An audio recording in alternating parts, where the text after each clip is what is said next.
Okay. Good evening, ladies and gentlemen, or morning or afternoon, whatever time you are watching this video. Thank you for watching it. Thank you for clicking on it yet again. As you can see, I am in full frame today, and the reason for that is I was texting with a buddy this evening. His name is Greg, and he's a fountain pen lover like myself, and he made some suggestions. And his suggestion was stop doing the framing off my face. It's kind of creepy. This was not my intention. My intention was just to spare any of you innocent people out there 15 minutes of a discussion on a fountain pen, but have nothing to look at but my face the whole time. I didn't intend to be creepy. If you were creeped out, I apologize. If the face creeps you out even more so, let me know. I'll make two versions. Face, no face. I'm just kidding, I'm not going to do that. But the point of the video here today is I want to talk about this bad boy right here, okay? If you can recognize it, this puppy is the Visconti Northern Lights Teal. I love this pen. Before I get into talking about this pen, I want to tell you a little bit about it. Some time ago, there was a pen called the Manhattan Magma. That pen was designed by Dante Del Vecchio, and it was to commemorate New York City, in particular Manhattan, Manhattan being one of the 5 boroughs in New York City. The elements on the pen were representative of different elements of Manhattan, such as the step design that you have on the finials in the grip section. And let me explain that. This step design, if you can look at the pen, at the finial right there, that is called the step design. Take a good look. It has steps, and that is to commemorate the architectural evolution that we have in our society in New York City and Manhattan. Okay, you see that step design several times in the pen. You have it at the finial, you have it on the blind cap right there. Just a little tidbit of information. Be advised that the end of the blind cap, does have 180 over 188. Now, that just means that this is number 180 of 188 pens that they made. I don't know why the numbers are appealing, but I find it cool. Maybe because they're both even numbers, I don't know. But going back to the step design, we have, look at that, we have at the over here, top of the grip section, right before the nib jams into the grip section, is your step design. You have it down here, right before the threads, more step design. Okay, commemoration of architectural evolution in Manhattan, cool. Your center band, you got the silver band. There's no names or writing on it. It's just 2 teal stripes that go through it. Perfect, right? The pen, some people are wondering what model is it. It is not the Opera Master. This one is perfectly cylindrical, kind of like I just wanted to say the body of the TWSBI Eco. 2 entirely different pens, and the blind cap of the TWSBI Eco, I don't think it's round. I forgot, but it's perfectly round. It is not the Opera Master. It doesn't have that squared design with the rounded edges. This one is just round. I like that. Clip is really cool. I forgot what metal they used. I forgot if it's sterling silver or if it's palladium covered. What I do know is it is enameled and not laser engraved, and I like that. The enameling in between the lettering, as you can see, is teal colored. The reason I got this pen is because I love green. In the pictures online, it looked very green. When I got it, it's actually teal. It's not green. Some could say maybe it's a little green. It's not green, it's teal. I still love it. There are so many good elements about this pen. All right, so I'm gonna go over the good, the bad, and the ugly.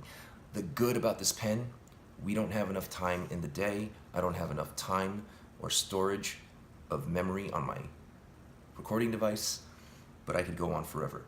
Instead of doing that, because I'm pretty sure you're either 1, getting tired of my face, or 2, you will be put to sleep by my non-stop yammering, I'm gonna go over some key points about the pen that I'm sure you'll find most important rather. The nib. Okay. That nib is an extra fine nib. It's your standard 23 karat palladium nib. Now, I have heard many times about nightmare stories of somebody spending a huge buttload of money on a pen. They get it, they're all excited, they go to write with it, and it's crap. All right? This is not the case. This is the absolute antithesis of a terrible nib. This is the perfect nib. Okay? This writing out of the box was so satisfying. It had such satisfying line width. It's a true extra fine. It had such satisfying feedback and wetness and smoothness and flow. Sometimes I'll just sit there and write absolute utter nonsense just because the writing experience is so fantastic. I know that Visconti have had a lot of issues with nibs and the tuning of the nibs when it came out of the box. Maybe quality control wasn't where it should be. Based on the last Homo sapien I got, which was the last couple, which was the Dark Age, the Florentine Hills, the Jade, this one. I really think that maybe somebody at Visconti was listening and went at it with quality control, because the nibs on the last two are fantastic, just absolutely fantastic. There are so many good elements. You got your double power reservoir filler. The body of the pen is closed off from where the clear ink window is all the way to the nib. It's closed off, so that means ink won't go from the body into there until you open up the blind cap. Once you do, it fills that ink channel, and once it's filled, you can shut it off again. This ink channel holds about approximately what a cartridge converter would hold, and the body holds about, I think it's 3 milliliters of ink. Maybe it's 2.5, 3, maybe 3.5. I don't know the statistics, and I didn't measure it, but it's a good amount of ink. I filled this sucker up with an entire body filled capacity of ink by doing the double vacuum method, where you stick it in, slam that vacuum filler, it fills up halfway, you flip it back down, you pull it down again, and you push it up to where the narrow part is just about to end, where the piston is at the narrow part. You put it back in, you finish the vacuum, and then the whole thing is filled with ink. This has lasted me a very long time. As a matter of fact, just the clear ink window that's sealed up all the way to the end alone can last an entire day of a lot of writing, and it's really awesome. There are so many awesome things. Again, if I keep going, it's going to be too long. I'm going to move on to the bad. And the bad is the price. $900? Really? Is it worth it? Yes. This pen is worth $900. It costs $900, and it is $900 US dollars if you're from another country. $900 worth it. Obviously, there's a lot of retailers online, such as Goulet Pens or Goldspot, that they charge considerably less. I think it's about in the 700s, close to 800 maybe.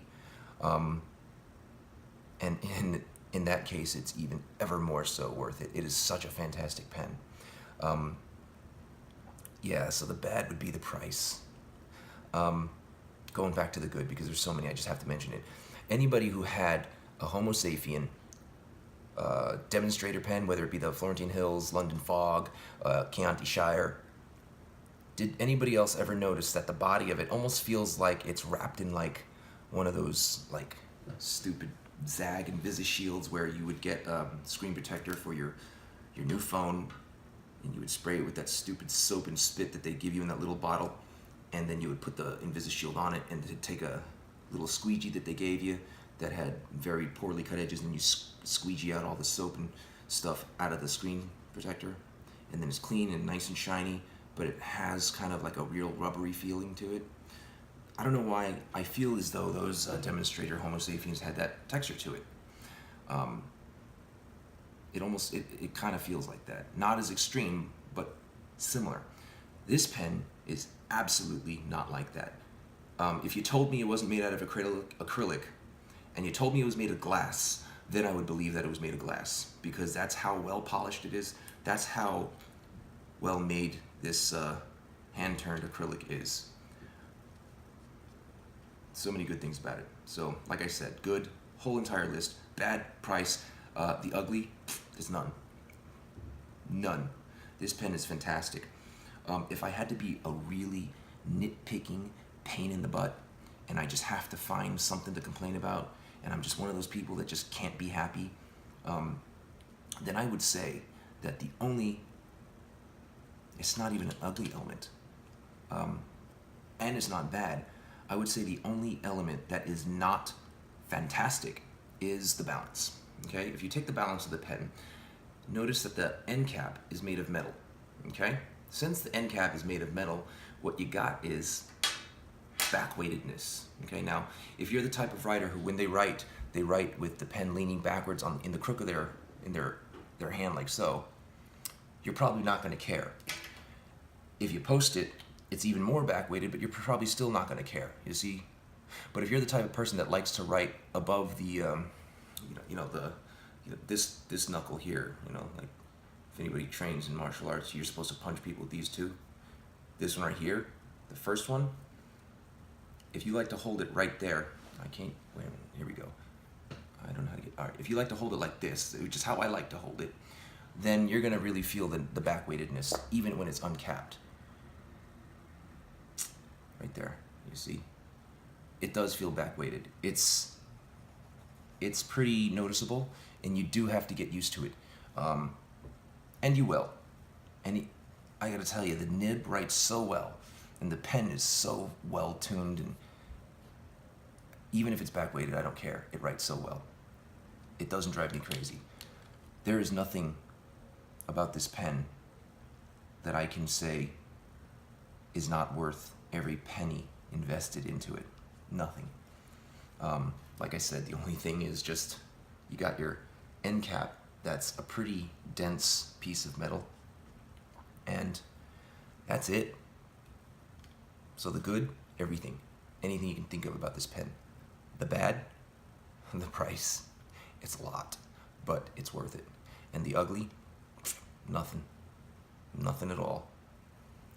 And that's my review of the Visconti Florentine Hills. I'm sorry, Visconti Northern Lights Teal Fountain Pen.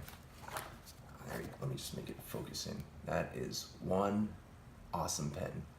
Gorgeous from finial to finial. Take a good look.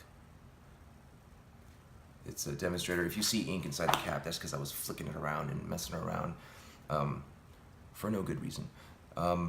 So, thank you for joining me. I love this pen. If you get it, you will too. If you buy it from one of the retailers, please buy it from one of the retailers in the United States to help our economy. I know that buying and spending money within our country helps our country. If you go to Gold Spot, dial them up on the phone, hit 702, you're going to reach Dawn. If you reach Dawn, tell her that I sent you. A good woman. She's a hard worker, does the right thing, compassionate, very sweet. Or if you go to Goulet Pens, they're really awesome too.